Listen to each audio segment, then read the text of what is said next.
So, ugly duckling. We use it all the time. Someone awkward in high school who gets hot later. A classic glow-up story. But that's not what the original tale is about. Not even close. Hans Christian Andersen wrote it in 1843. It's short. You can read it in 10 minutes. And if you do, you'll see something different. The main character isn't a duck. He's a swan. A baby swan hatches in a duck's nest. He's bigger, his neck is longer, his color is off. Compared to the ducklings, he's strange, clumsy. The other animals call him ugly. They mock him. He spends a whole year miserable, thinking he's hideous, an outcast. Then spring comes. He sees his reflection in a pond. He's grown into a graceful adult swan. Other swans welcome him. He realizes he was never a duck. He was a swan the whole time. That's the twist. He didn't transform from ugly to beautiful. He was always a swan. He was just judged by the wrong standards. Duck standards. Think about that. The ducks had a specific idea of what a baby bird should look like. Small, yellow, quick. The swan's signet didn't fit, so they labeled him ugly. But ugly according to whom?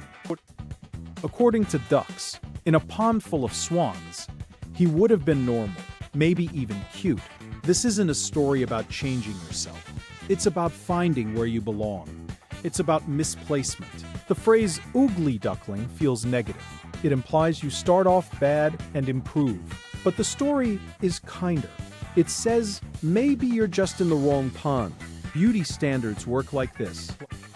They're often local, specific to a group. A time, a culture. In the 1990s, super-thin heroin chic was the ideal. Now it's more about athletic builds. Standards shift. What's considered attractive in one place might be ordinary somewhere else. The swan wasn't objectively ugly. Objectively, he was a healthy baby swan. Subjectively, to the ducks, he was a freak. This happens to people. A kid who loves coding might be called a nerd in a sports-focused school. Put them in a tech camp, and they're a star. Their traits didn't change. The environment did. The story shows the pain of not fitting in. The duckling is pecked. He's chased away. He's lonely. That's real. Many people feel that. But the solution isn't necessarily to become more like the ducks. Sometimes it's about finding your swans, people who get you, who share your interests, your values, your weirdness. Conformity asks you to shrink, to match the ducks. The story suggests maybe you shouldn't. Maybe you're just a different kind of bird. It's a small shift in thinking. But it matters. Next time you hear gloogly, duckling, remember the swan. Remember he was never ugly. He was just misplaced. And that's a much better lesson.